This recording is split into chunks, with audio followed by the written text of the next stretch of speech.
Hello, আসসালামু আলাইকুম। কি অবস্থা সবাই? আশা করি ভালো আছেন। অনেকেই জানতে চেয়েছেন নভেম্বর মাসে আমরা কি কি সবজি বা কি কি ফসল চাষ করে ভালোভাবে লাভ পেতে পারি। আপনারা জানেন বাংলাদেশে যারা চাষ করেন বা ইন্ডিয়ায় যারা চাষ করেন, নভেম্বর হচ্ছে শীত মৌসুমের শুরু। নভেম্বরে যারা আগাম জাতের চাষ করবেন তারা আগাম জাতের চাষ করার ক্ষেত্রে কিন্তু ফেব্রুয়ারি মার্চের দিকে ভালো ফলন পেতে পারেন। অনেকেই জানেন আগাম জাতের ভালো চাষ করলে ভালো ফলন, আর্থিকভাবে অনেক লাভ পাওয়া যায়। তাই আজকে আমি আপনাদেরকে একটা চার্ট জানাবো যে চার্ট আকারে চাষ করলে আপনারা খুব সহজে ভালো ফলনের ভালো লাভ পেতে পারেন এবং আপনাদের পূর্ণাঙ্গ সবজি চাষের জন্য একটি ভালো ধারণা হবে।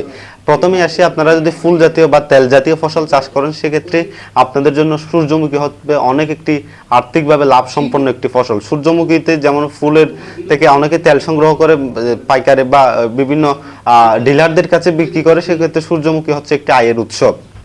এছাড়া আপনারা পাবেন সবজি ক্ষেত্রে পাবেন মরিচ, টমেটো, তারপর বেগুন, আলু, শিম, বাঁধাকপি, ফুলকপি, মানকচু, উলকচু, পানিকচু, এই ধরনের সবজিগুলো কিন্তু আপনারা খুব সহজে চাষ করতে পারেন। এই সবজি কিন্তু ভালোভাবে যদি একটু কষ্ট করে চাষাবাদ করা যায়, ভালো জমিতে ভালো মাত্রায় যদি সার প্রয়োগ করে আর আগাম জাতে যদি চাষ করা যায় সেক্ষেত্রে খুব ভালো ফলন পাওয়া যেতে পারে। বাংলাদেশে সবজির ক্ষেত্রে কিন্তু মরিচের হিড়িক খুব বেশি।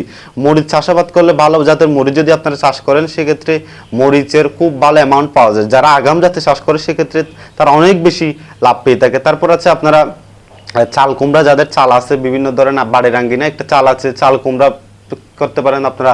ঝিঙ্গা, পটল, এগুলো কিন্তু শীতকালে অনেক আর্থিকভাবে লাভ পাওয়ার সম্ভাবনা রয়েছে। এছাড়া আপনারা যদি ভালো জায়গা থাকে শশা কিন্তু আগামীতে রমজান আসবে, ফেব্রুয়ারিতে রমজানে কিন্তু শশার খুব ভালোভাবে একটা আর্থিক মূল্য পাওয়ার সম্ভাবনা রয়েছে। এছাড়া আপনারা শশা ছাড়াও আছে আপনার পেঁপে, যেমন গ্রিন লেডি, ল্যাড রেডি, এই জাতের জাতগুলা কিন্তু খুব ভালো চাষ দিয়ে থাকে।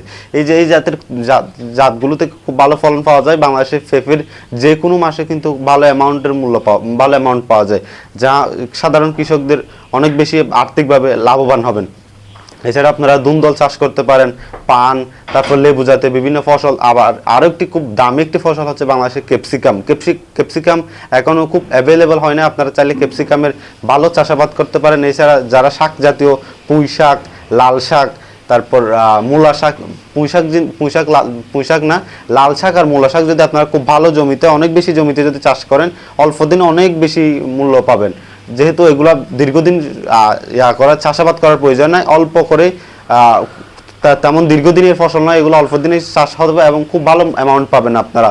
এছাড়া আপনারা বিভিন্ন জাতের শশা ছাড়াও উলকচু আছে, তারপর মরিচ আছে, টমেটো আছে। তারপর যারা পেঁয়াজ আর রসুন চাষাবাদ করতে চান, পেঁয়াজ আর রসুনের কিন্তু সবসময় একটা বাংলাদেশের মূল্য থাকে। পেঁয়াজ আর রসুন চাষ করে কিন্তু আপনারা খুব ভালো একটা অ্যামাউন্ট পেতে পারেন। তাই আপনারা আমি যেই ফসলগুলো বললাম এগুলো চাষ করে শীতকালে নভেম্বরের শুরুতে আগাম জাতের চাষ করবেন, অন্যথায় কিন্তু পরবর্তীতে মূল্য নাও পেতে পারেন। তাই নভেম্বরের আগাম জাত চাষ করবেন। আর জাত বাছাইয়ের ক্ষেত্রে ভালো জাতের বিভিন্ন হাইব্রিড জাত বাছাই করবেন, অন্যথায় কিন্তু ফলন কম হলে আপনারা আর্থিকভাবে ক্ষতির সম্ভাবনা বেড়ে যাবে। তাই আমি বলবো আগাম জাতে চাষ করবেন এবং খুব ভালোভাবে চাষাবাদের ক্ষেত্রে পরিষ্কার পরিচ্ছন্ন চাষাবাদ অবলম্বন করবেন।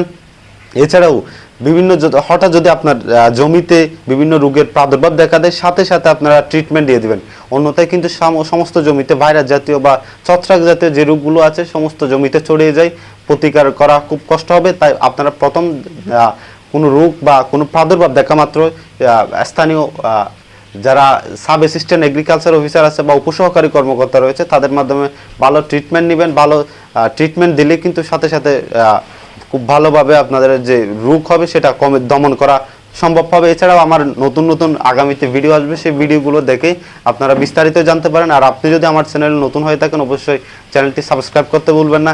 এই বলে আমি আজকের মতো বিদায় নিচ্ছি। দেখা হবে অন্য কোনো ভিডিওতে। আল্লাহ হাফেজ। আসসালামু আলাইকুম রহমতুল্লাহ।